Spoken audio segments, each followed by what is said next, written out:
I feel like we should have theme music. I'm gonna have to work on that for next week.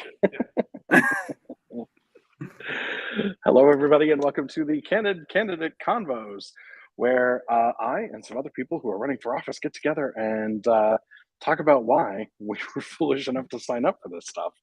I'm joined this week by Kyle Waterman, who was with us a couple weeks ago. Were you last week? It seems like it was so much longer ago. 2 weeks ago. Yeah, and in case you're wondering why I keep turning to the side, Kyle's actually right over there, because I am up in Kalispell for the other Jacob forum, which you can see on there. Jacob is down in Helena, is not inside of his district, where he's supposed to be. And Jacob, this is your first time on the conversation, so tell us a little bit about why you're running. Yes, sir. Well, Kev, I've been running this campaign since May 17th, 2021. And since then, I've knocked over 2,000 doors and I've raised over $10,000 and I've heard from thousands of voters. I'm the son of a semi-truck driver and a landscaper. I had young parents, and so they had four. I had young parents. They had 4 kids. So as you can imagine, I grew up pretty poor.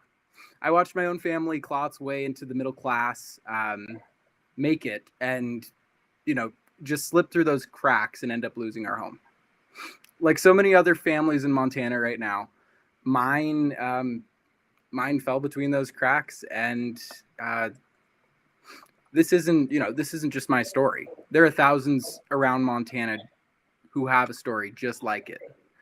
And I'm running because I believe we need to create a Montana that is equitable, prosperous, and to do that, we've got to fight for some big structural change.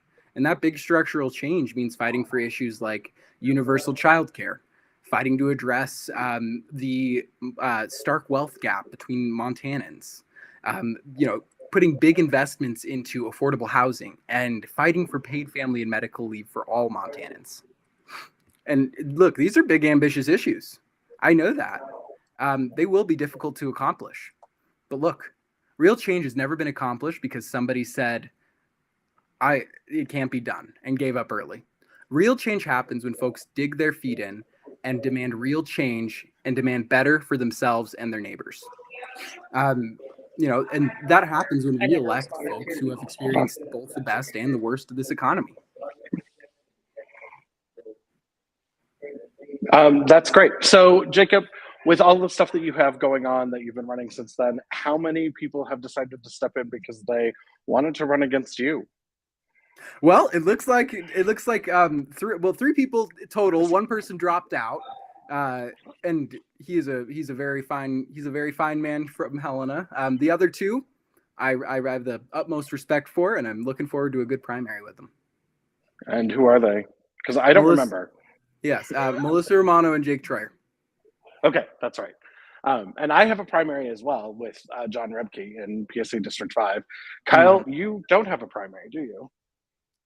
I do not. I am running as a lone wolf Democrat up here in the Flathead. So there's only a handful of us who are running, and none of us have primaries. So though I'm happy to shout out, it's been great to work with people like yourself, Kev, but also Jacob and I filed together when filing opened up, and been inspired by people across the state. And as Jacob nicely says, change doesn't happen if we don't do anything. We all have to step up and make this work happen. Yeah, that's amazing. Okay, so little technical work right now. I'm going to really quick get a link because I need to share this to people because they're asking me about it. And I'm like, oh, I don't know. I'm having that kind of day, people. I just need you to know that's where we're at. Oh, I get it. Me too. Join us for the conversation.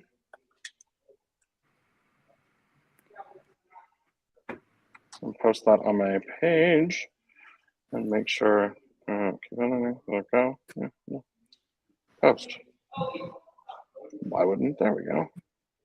And switch now. I know, dude, this is the best of the podcasting, best of the interviews. So, Jacob, what's the number one issue that you want to hit as you're going into this? What is the thing that you think most people are really needing to focus on in this campaign that the legislature is going to have an effect on going forward? I think, at least from my experiences in talking to voters, I think the number one issue, and I think that you can kind of couple a couple of issues together as the number one issue. I think that affordable housing is something that I hear on every single door. The fact that people are getting priced out of their homes by property taxes because property values have gotten just so absolutely high in the last several years. That's all. If you want to join us, Another issue that I hear about all the time, which can be paired with housing, because we're only going to be an hour talking. childcare. I would say that childcare is something that I hear about on every single door as well. Working parents are struggling; they can't find it. It costs, it costs an arm and a leg. And when they can find it, it doesn't mean that it's affordable, and it doesn't mean that it's quality. That's actually a really good point. One of my good friends was telling me about how much childcare is going to cost for her two boys. She's got one that's coming up on a year old, and one that is due in about 12 weeks, I think, 10 weeks, something like that. Mm-hmm. And she was talking about it's going to be $40,000 for daycare.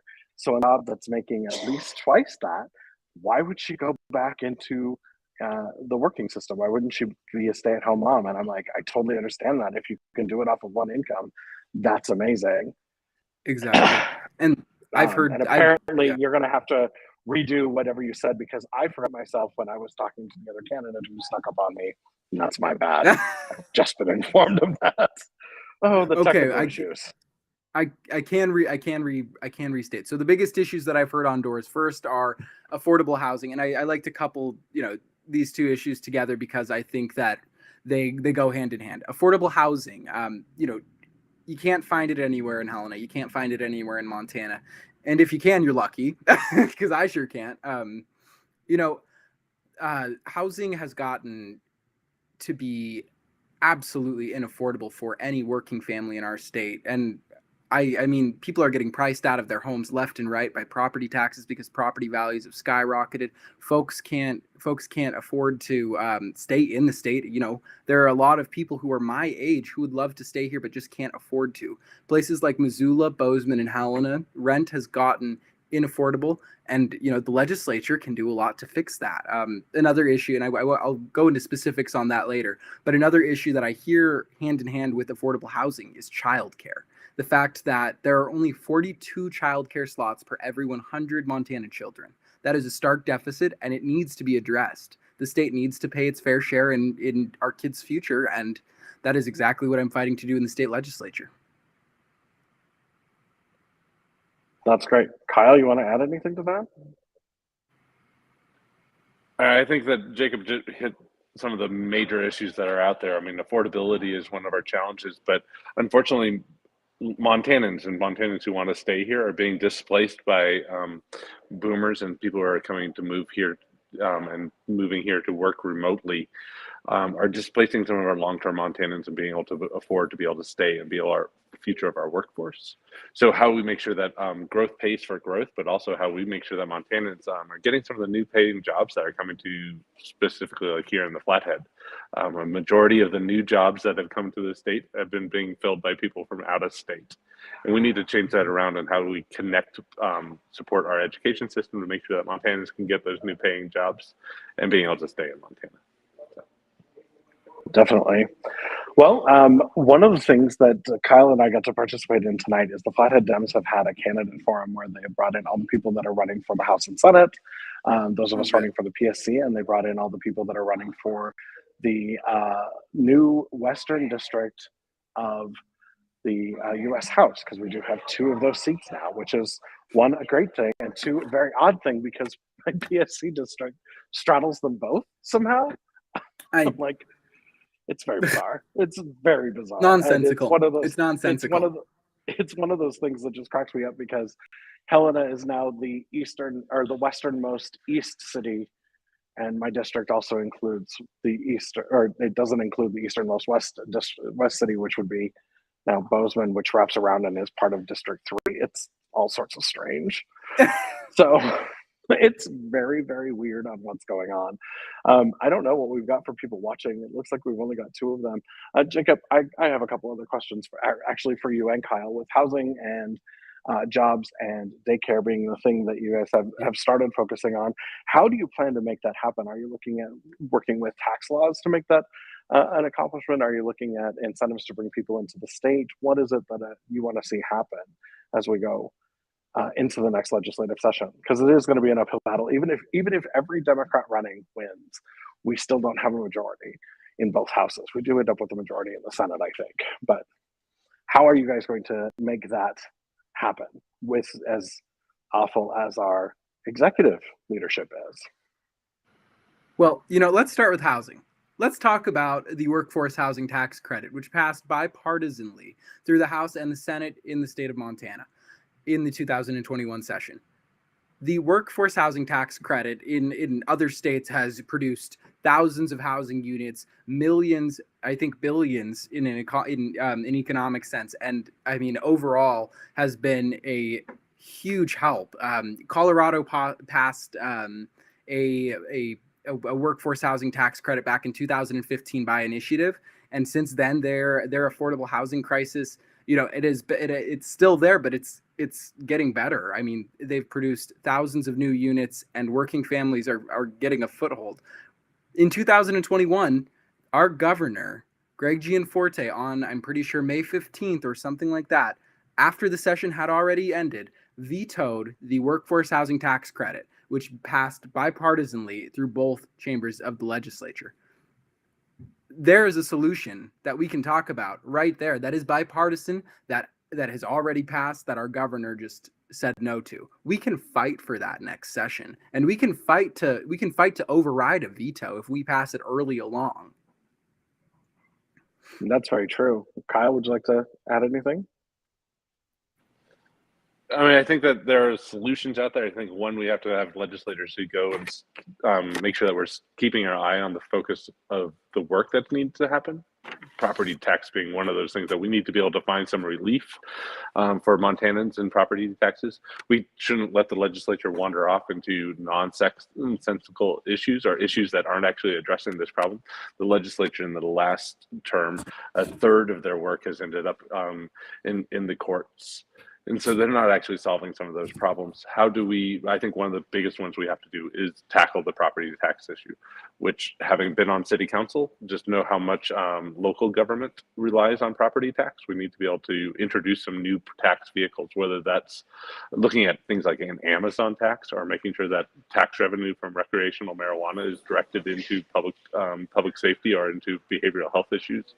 There's solutions that we can do to help make sure that there's relief there for the property tax lever, which City Hall has to pull on all the time. So, right. It's definitely one of the big things that we have to deal with is that, of course, marijuana revenue, the tax revenue from that, is going to make a big difference in what we have going into the general fund and going into pay for education. And exactly, that was one of the more interesting failures that the legislature had in the last term, because they had the whole, we're going to do this thing, but the initiative doesn't have the right to tell us how to spin the stuff, so we're going to write something new, but everybody's going to write something new, so nothing's going to actually get accomplished, and everybody's putting everything together, so nothing ever went through, and it ended up with, well, it'll just go the way the people wanted, which is really what they should have done. Like, call me crazy if the people vote for something and say, hey, we would like to see this, legislators, I'm just throwing this out there for the two of you running for the legislature, maybe do that. Yeah. Yes. Listen to the people. Exactly. Maybe listen to the constituents who elected you to do your job, right? It's a thing. So what are some of the other things that you see coming up? I know we've gotten a lot of pushback from people that are worried about how education is going. And, we have a state leader in OPI who is bound and determined to destroy public education. And we've seen many people running for local school boards that have no business. Like, I would like proof that they could read a school textbook before they be on the ballot, but that seems to be a non-starter. How do you guys see the state's responsibility from the legislature in making sure that schools are funded correctly, that we have all the things that they need to succeed, which isn't just funding directly to school, but it can also tie into mental health services, community services, that sort of stuff. What would you like to see on your— Kyle, you want to take that one first? Sure, I'll take this one first. I mean, I think some of the first things that we have to do is one, the legislature needs to remember that legislature isn't there to set the curriculum. We're supposed to let the school boards do the school boards work, and we need to make sure that the legislature is not doing the work or hampering the local control of where the responsibility is, and that's on school boards. How do we also? I think you hit on a big one there, and I do think it's our behavioral health issues. I think that they are lagging, holding us back in education, and how do we make sure that our kiddos are getting the support that they have? Of how do we get I'm seeing more clinics, and how do we get an integrated healthcare that working for our students, but also their families and our teachers. But how do we keep kids in school so that they can get the education? So again, that they can get the long-term jobs that they need. I think that those need to be the priorities and where we do lay out the funding for that. But to me, I think that one of the largest things is right now we have a behavioral health crisis because we have a critically underfunded behavioral health system. And that goes all the way into our foster care system. And we have to be able to, as a legislature, support that so that our kids can go to school. And so that they can get the education that they need to have. We need to then, again, support the school boards to make sure that they are making the decisions, not making the decisions from the legislature. Yeah. Local control. Exactly. That's what I was hoping you'd say. Local control is powerfully important. The people who are on the ground, who are speaking with the voters directly, and these school board elections, they're personal. I know, everybody. If you're running for school board, they're probably one of your neighbors. You know these people. They're not some name. These people get to see voters and get direct contact voters weekly or monthly or whenever they have their meetings. They get that feedback and they get it directly. The legislature gets that, once every other year at a committee meeting. School boards get that constantly. Local control is powerfully important because school boards can gauge exactly where their community is and exactly what their community's needs are. And I'm gonna steer a little bit away from local control here, and just to talk about the environments we're creating in our public schools here in Montana. Let's talk about things like the ban on on trans participation in interscholastic sports in K through 16. I think that is creating an environment that is unwelcoming, un-Montanan, and it's frankly disgusting. I mean, would either of you guys like to say anything on it? House Bill, I think 112. I'm willing to jump in. I agree with you, Jacob. I think that we're making, again, we're letting the state government get into morality and telling people how they're supposed to be raising their children. Parents get to decide how they're raising their children, and we should be able to encourage that families have those decisions and to be able to make sure that we're not becoming a nanny state to tell parents how to work. But we're missing out on an opportunity of our workforce, where we in Montana need workers in our workforce. We don't have time to pick and choose who we want them. We need to make sure that we have an education system that gets everybody into the workforce, because we need as many employees as we can who are Montanans.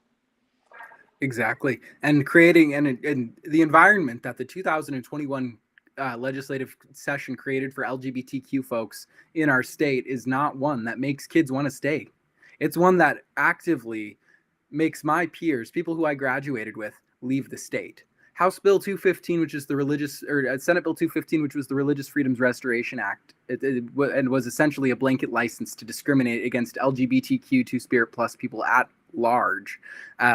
That bill alone will cost the state millions.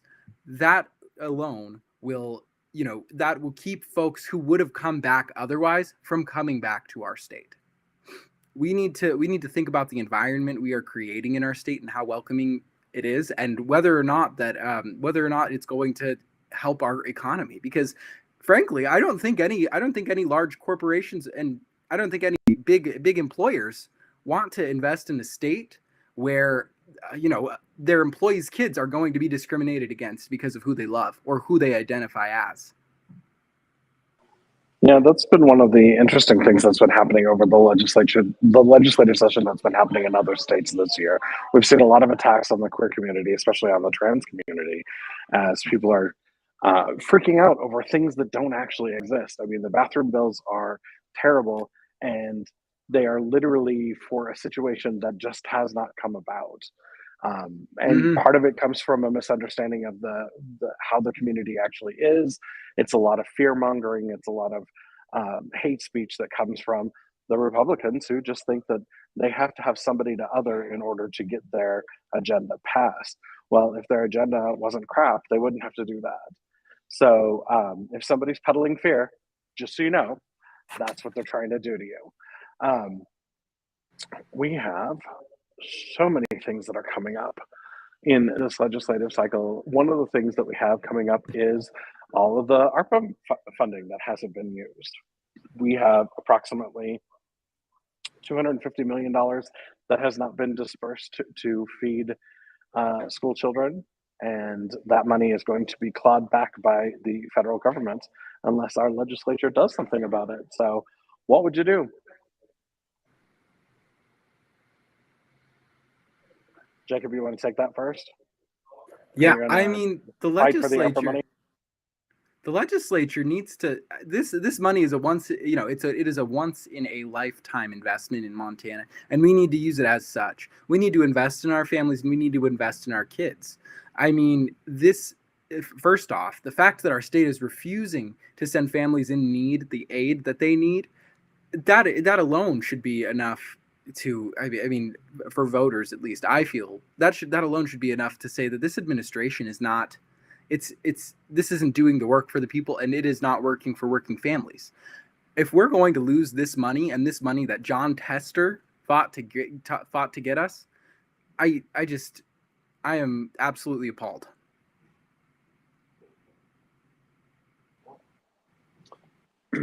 Yeah, so I think the first thing to remember is if we don't use this money, we all still pay our taxes. So it's basically like paying a car payment for a car you don't get to drive.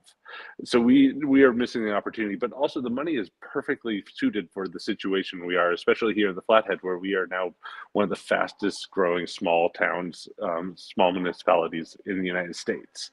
For us to be able to keep up with what's happening in our growth cycle and how we're doing that, how we're able to expand schools at that moment when we need to expand schools because our population is growing, and not put that all onto the property taxpayers' back, then this is the funding that's able to help us leapfrog forward.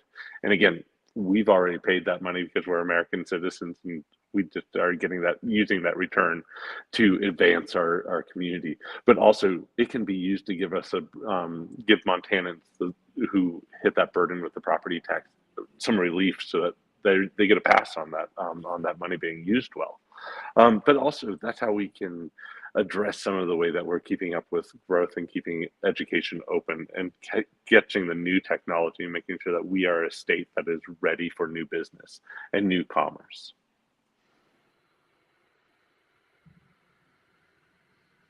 So we had a question come in from Stormy Tuffield. I hope I'm saying that correctly, Stormy. What are some examples of not sending families the aid that they need? Kyle, you want to take that one first? Sure. I mean, I think one of the clear examples when we come down to affordable housing, not being able to use some of those tax credits, or how to be able to use some of these innovative monies to build some new inventory of housing that we need to have, so that there's housing for workforce and for seniors in city limits. That's one thing that we're able to do with the tax credits to make housing available. But also, we're missing out on being able to update just sort of our facilities so that people are able to go into their clinics, into the health clinics, and be able to access healthcare.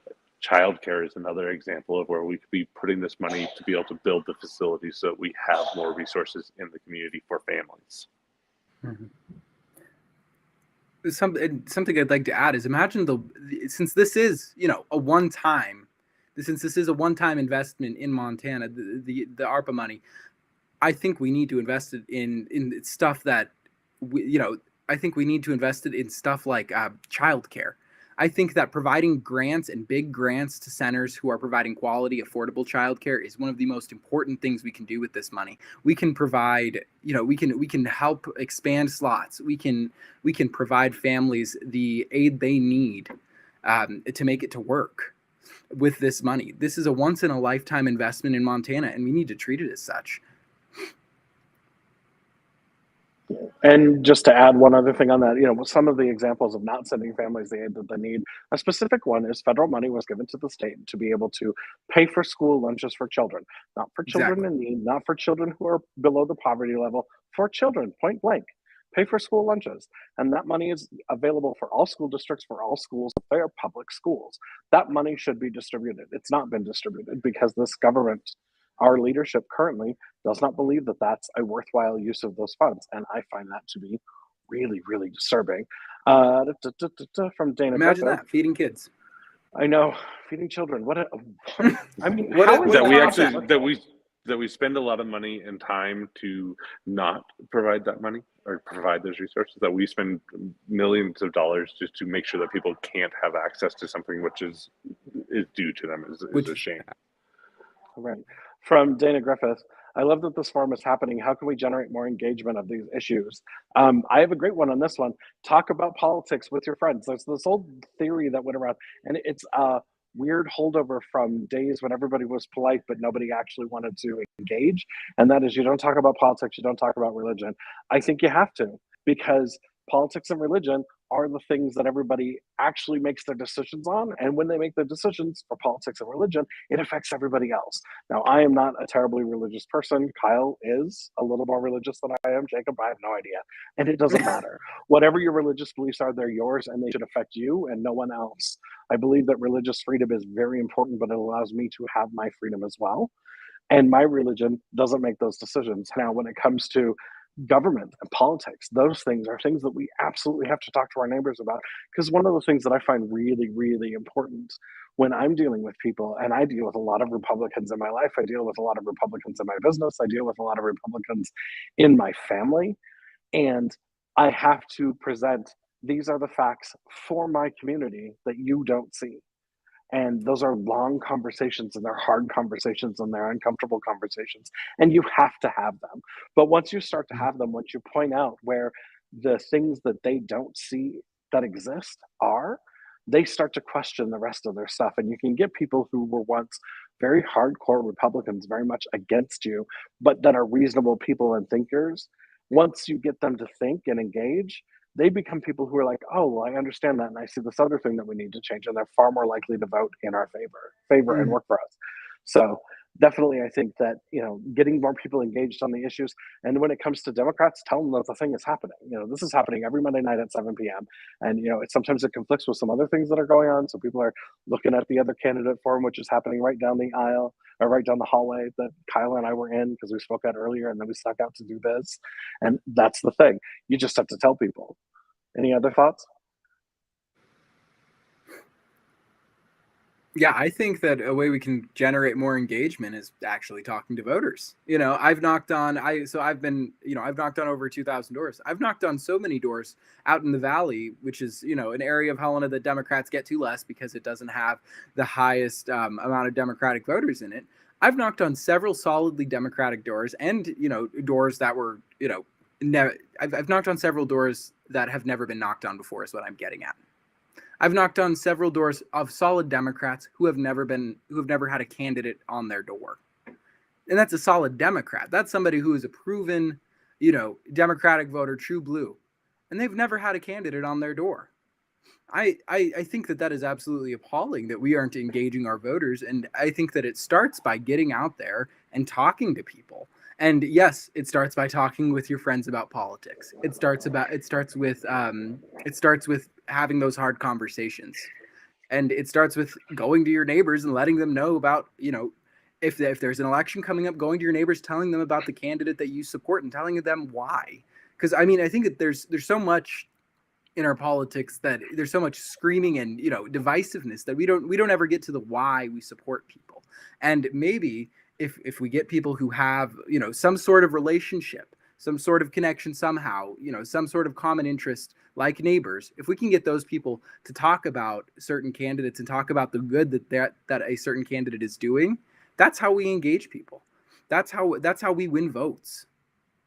We can't not talk to our neighbors because they're Republicans. We've got to go to our neighbors and say, look, I know you're a Republican, but this is this is a damn good candidate and you should support them. And here's why, Wow. you know. For sure. I mean, you're right. I think part of it is engagement, and I think that there's this fallacy that that politics is hard and that we're not supposed to have arguments. I always point out to people, I'm going to end up, when elected, serving in an area that's more conservative. It's actually my job to help make the conversation better and how to improve legislation through debate, to be able to explain to people that this is actually how the process works, and we only refine things when we actually have debate and we have opposition. And that, you know, if you live in a monoculture, we're going to get junk legislation, which is, I think, sometimes what we're seeing, and that we actually need to have a diversity of thought. But also, there's so many more things that we actually work on, and we meet in the middle and have conversations, and that's actually where most of our issues are. A lot of the things that we're talking about, housing, childcare, are things which actually are pretty universal and affect both sides of the aisle. And being able to explain to people that these are priorities that affect all Montanans, not just part of Montana, and that we're actually supposed to have conversations that do move the conversation forward for everybody, not just for one party, is really important. Exactly. We've got another question from Stormy. How much responsibility should the public school system in Montana have to provide mental health care to students in K through 12? I love questions like this because the PSC has nothing to do with this. What I will throw into it is I believe that the schools have a higher responsibility to provide mental health care than they do to provide police. Oh, I agree. 100%. A I'll let you student's take that. mental well-being is, I think, you know, it's miles more important than some of the projects that are being funded during, you know, currently at our schools. We need to fight for mental health funding for our kids, because we are, you know, I would know because I just graduated high school. So many of my peers were struggling with mental health, and they got so little help. We need to do better by our kids, and we need to address the mental health crisis. I mean, I saw this study the other day, and it was a graph, and honestly, the graph was it was a startling graph. You can see throughout the years how students' happiness or unhappiness has, you know, skyrocketed, and especially among queer students, among students of color. I mean, these are issues that need to be addressed, and the state needs to pay its fair share in our kids' mental health, because I mean, these are the future producers for our economy. These are the future heirs to our society. He's looking over at me, so I guess it's my turn now. So I think one of the things that's really important. One, I've worked with traumatized youth before in my background. There's actually a lot of curriculums out there that are really supposed to be beneficial to like reduce suicidality within schools. But the benefit also is exactly what Jacob's saying. That curriculum is a side effect of it has been that it affects or helps kids who have attention deficit disorder. It actually raises the grades of all the kids by having some of that training that's helping with the behavioral health issues. I think the other thing that's important is that outside of the schools, it is actually a community responsibility. And I think things like what got me into politics was actually looking and fighting for Medicaid expansion here in Montana. When I saw Medicaid expansion work, what I see is amazing about it is you're not only able to work with a kiddo who has a behavioral health issue, you're also able to join their parents and help their parents who might have an addiction or a behavioral health issue. You're working with Medicaid expansion, we've been able to expand healthcare so that it's working with entire family units, not just the kid who's in school. And I think that that's actually making for a better community. It's keeping families together, and hopefully going to start to build us again back to workforce and being able to get people who are able to address their behavioral health issues to be able to keep a job and maintain having a house and live in Montana. That's awesome. Okay, and tying into that, we've got a question on childcare. Re childcare. It's also important to make sure that the children being provided, what the children are being, or the childcare being provided, I'll try this in English, is good quality. as evidenced by other states whose programs were so awful that the study showed that no preschool was better than state-run preschool.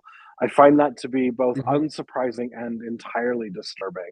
And we've had, I'm trying to think if there's a legislative session that I've been involved in since I moved back in 2008, going into the 2009 session, that hasn't had a fight for expanded full-time pre-K in the state. And I don't think there is, right? So we've fought for this every single session, and it's been one of those things that is a constant battle because you have a bunch of people who don't believe in public ed, and then you have studies that show that not only is it good, but public-run preschool actually makes everything better for every single student. Jacob, what would you like to say about that?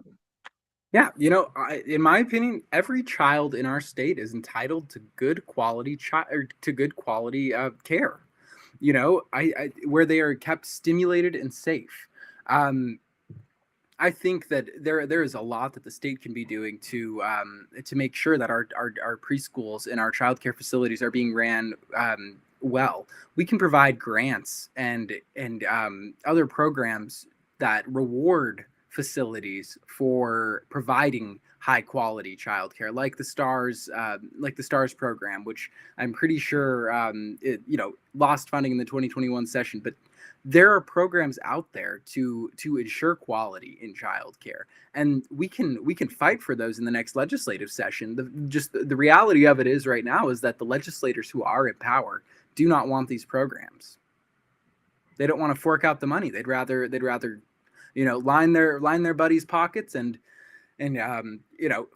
bully trans kids. You're muted, Kev. Oh, Kyle, what did you want to add? Okay, he's yelling at me. He's just like, go on. It is amazing as you learn the childcare problem. Like, one, how far behind, what a deficit we have in not having enough facilities and having teachers who are able to get out there and get the work.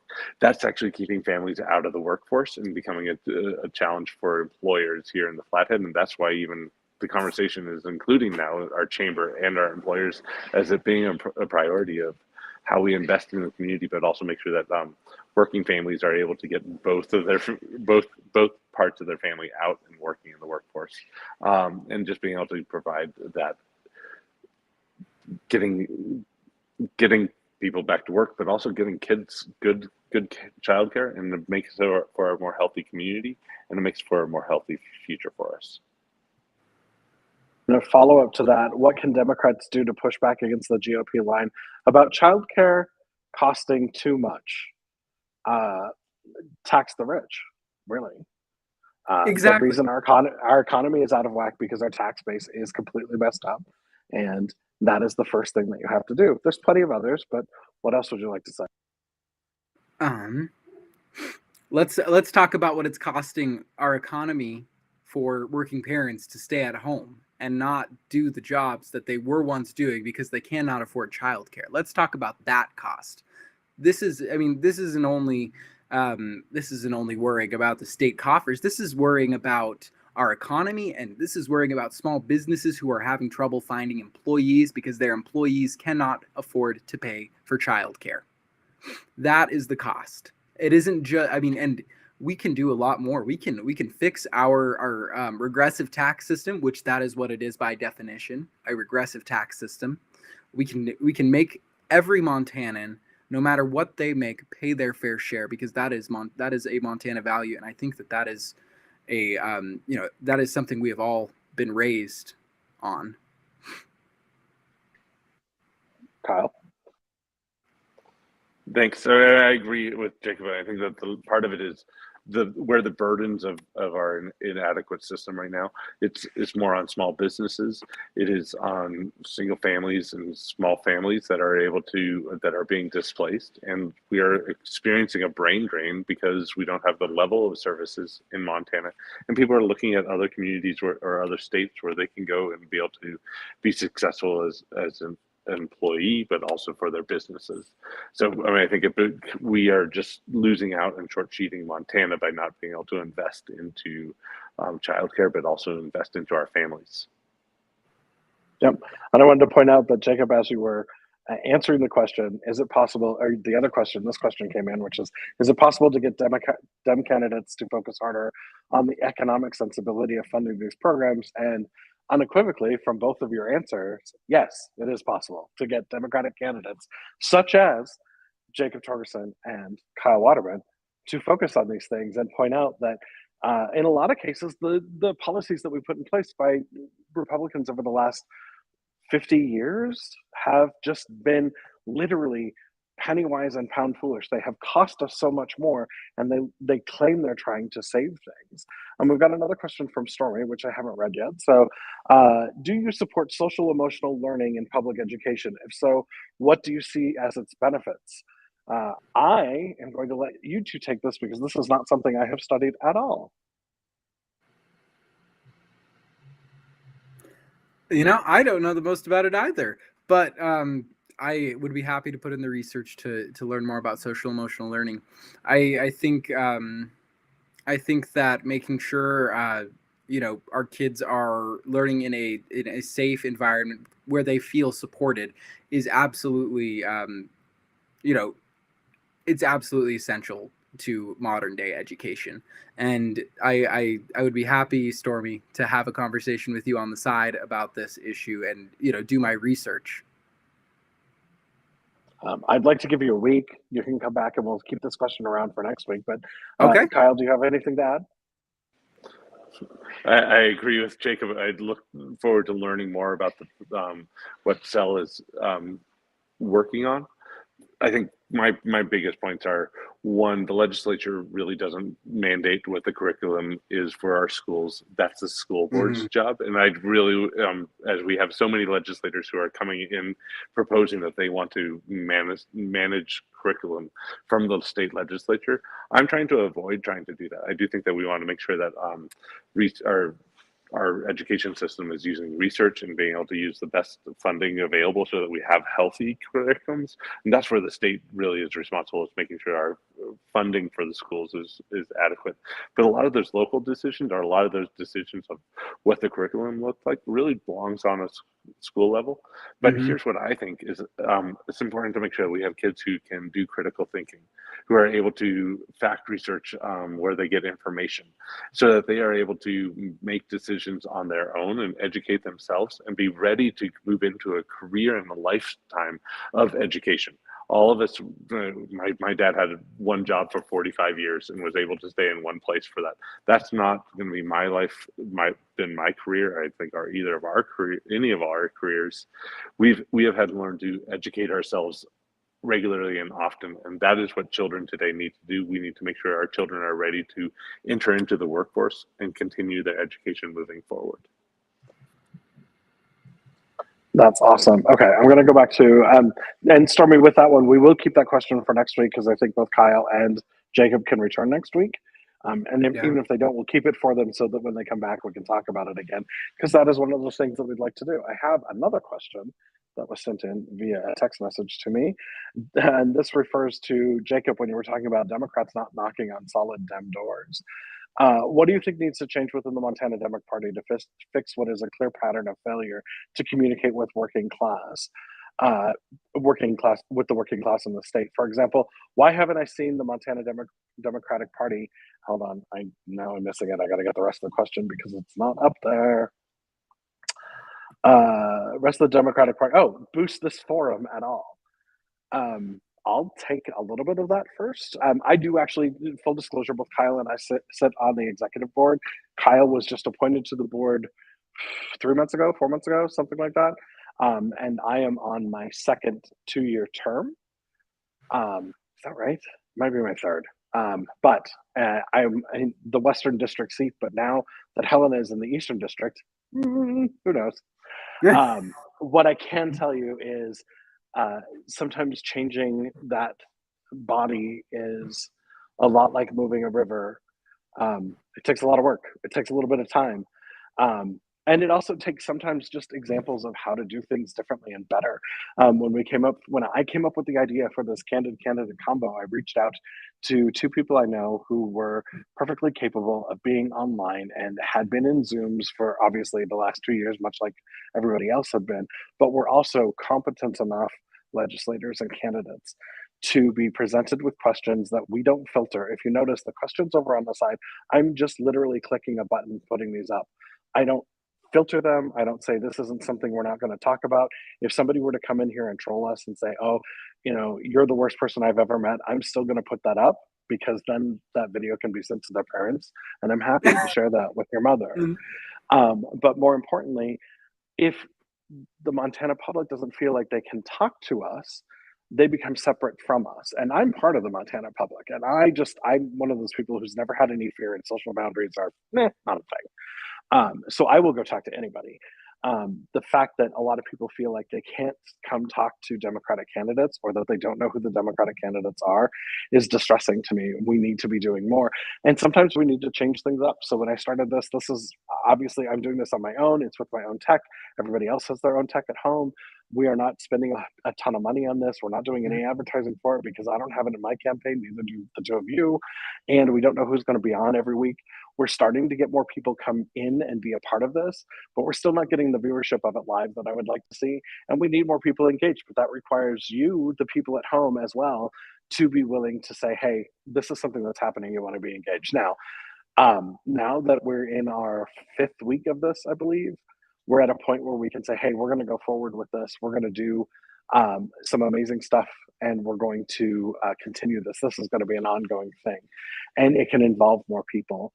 I know that the party itself is a little bit leery of getting involved when we have primaries, but I think if you extend the invitation to everybody equally, it shouldn't be a problem. So that's where I'm at. I think that we actually have to work more on new and innovative ways to do it. And if you have ideas, by all means, let me know. And the other thing is, we just have to get out and do the work. I mean, calling people is awful. Knocking on doors is scary. I'm, 6 foot tall and 400 pounds. And if I come up and knock on somebody's door, they tend to think they're in trouble. And I don't want to do that to them, but I still have to go out and tell them why I'm running. And it's very important that I contact all these people and that these things happen. So it's an important thing. So it's a lot of work. It comes down to, we haven't knocked enough doors. We haven't made the contacts. We have relied on good Dems to remain good Dems, and I think that's foolish, and we need to do more of that. So we're trying some new things, and I want to see some more new things out there. And I think, honestly, that this is one of those things that we're going to be able to present to the board and say, hey, this is something we need to continue, and probably expand it in a couple of ways, because maybe there should be one for the Senate, one for the House, and, well, not one for the PSC, but one for definitely for the legislative candidates that are running for the U.S. House, because there's a lot of them, and people don't know them. And if you don't get to one of the major cities, you don't always get a chance to meet them. Right. Jacob, you want to add some more? Yeah, I mean, I think building a party is very important. I think that the fact that we have fallen so far in places like Rosebud County and Sheridan County and even Hill County, the fact that we've fallen so far in these places is really a testament of the fact that the Democratic Party in Montana, while we've made some strides over the past decade, we really have not organized any of the communities that matter. I mean, while I applaud the people and the folks who have put in the work for the last 10 years, I think that there's always room for improvement, and I think that improvement can be in our organizing. I know for a fact that places like Rosebud County and places like Bighorn County and places like Glacier County and places like Lake County, counties with reservations in them, they are falling less and less Democratic each year because our reservations aren't being organized. I mean, and we've got groups working, at least outside groups, nonprofits, etc. We don't have Democrats on the ground there. We don't have Democrats on the ground delivering and saying, this is what we are doing for you. I mean, while we can go there and ask them to vote all we want, it matters that they understand what we're accomplishing and what the change is, in those accomplishments. Again, organizing, I think, is the biggest way we can rebuild this state party and find a majority one day.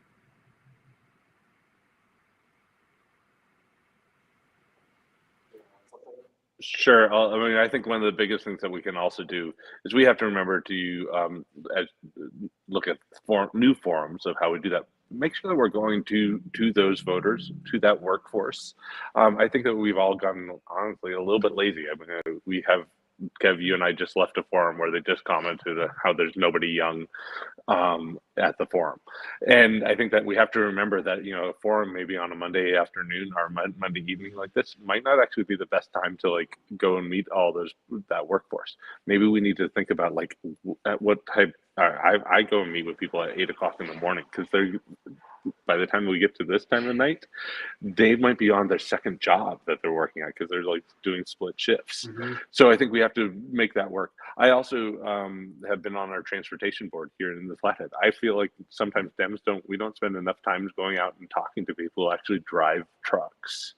And we need to make that conversation and be like, what's working, what's not working. We actually have to go to that workforce and have those conversations where it's convenient for them, not where it's convenient for me as a Democrat. And I think that includes some of our traditional labor, but that we need to be able to get into those conversations and meet people where they are, have those conversations, and actually try to show up. And I don't think that we do that. I think sometimes we are like, why didn't they come to this forum? Why didn't they show up here? We forget that we need to like go do the work and go meet people not only on the doors but also where they work or at their shift break, and that's the better spot to do that. Right. And I think part of that is helping build up county parties. Part of that is helping, I knock doors for Democrats other than myself. I knock doors up in Cascade County all the time because I believe we need to build a functioning majority in Montana for Democrats. And that starts by getting on the ground and talking with voters, and building up these county parties that were once great that have fallen. And we can do that as a state party. And while it isn't an instant, it is not going to be an instant fix. In 10 years, if we have Democrats in every single county in Montana, and if we have some kind of committee in each one, I mean that is organizing. That helps get out the vote. That establishes a presence for the Democratic Party and lets people know that we are here for you and that we're not just lawyers and doctors and whatever else out of Helena, Missoula, and Bozeman. We're a lot more than that. We're working class families. We're farmers. We're ranchers. We're union laborers. We are more than just rich folks.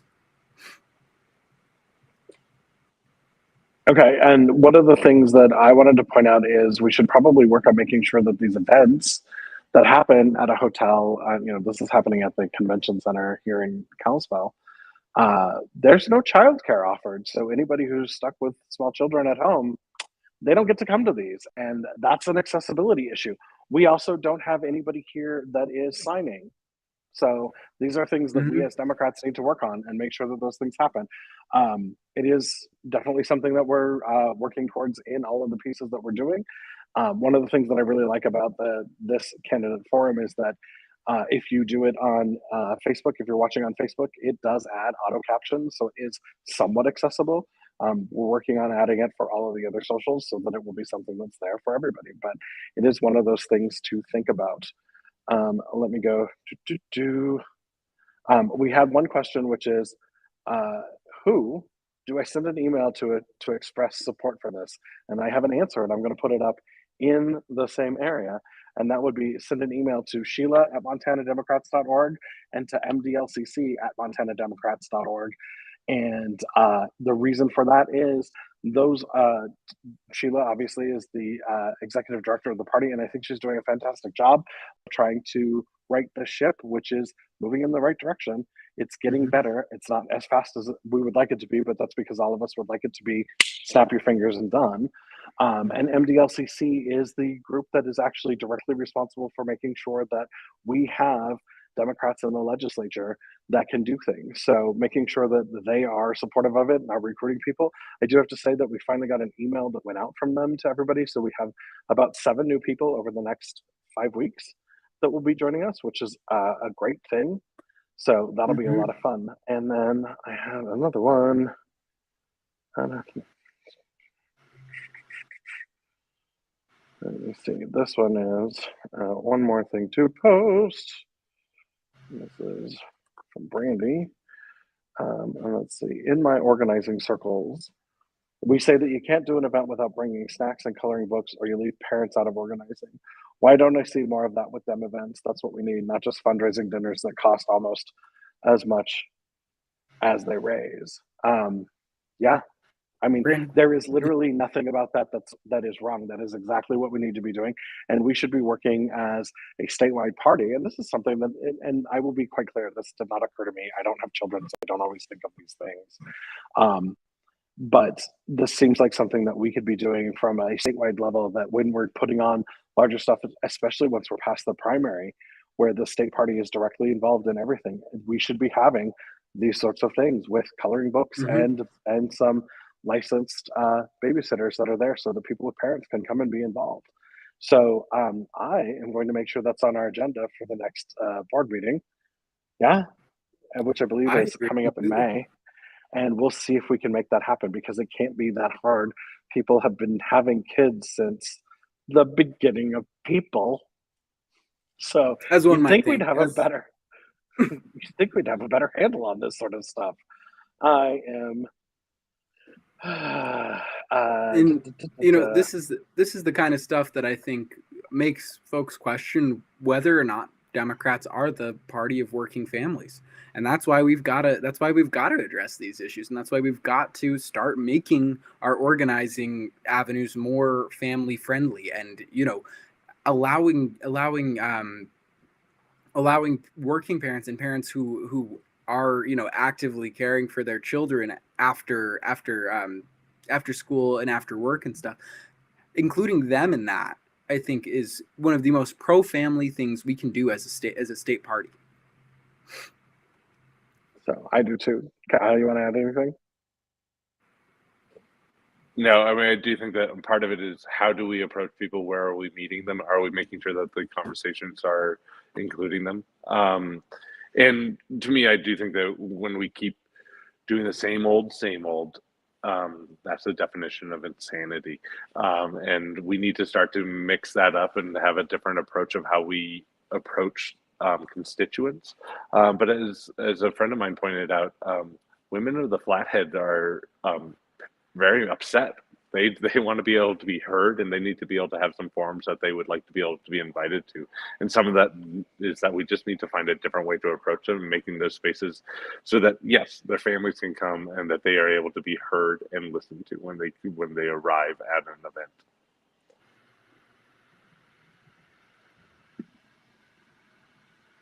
I'll unmute.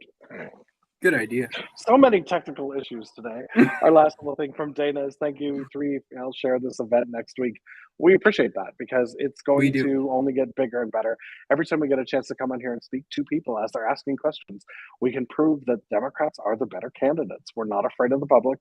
We're not afraid of asking whatever you put in front of us, and we're not afraid. It's not like we're telling you what to ask us. We want to know what your questions are, and we're going to answer them the best we can. And like today proved, sometimes you're going to ask a question and we don't know the answer to it, because we are not know-it-alls. We are not people who are like, oh, I can fake it to this and nobody needs to know I have no answers for this. What we do is we say, I don't know. And that's okay, because we're going to look it up, because if it's important to you, it's definitely important enough for us to do the research on. So that's what's going to happen. So as we're coming up on the end of this, I just want to thank you to both of my guests that were on this. I feel like a show host, but I'm not actually a show host, because next week I'm going to be singing at a Ukrainian concert. So I will not be on this, which will be super fun. So somebody else is going to take the lead on this. It'll probably be Kyle and Jacob, actually. They don't know this yet. I just dropped that on them. So look, see, they're smiling. They said yes. And What's that? so that's where we're at. And I think that's about it. So without anything else, thank you to everyone who joined us tonight. And we'll talk to you soon. Let me do the graphics, and I'll sing a song because we don't have any music.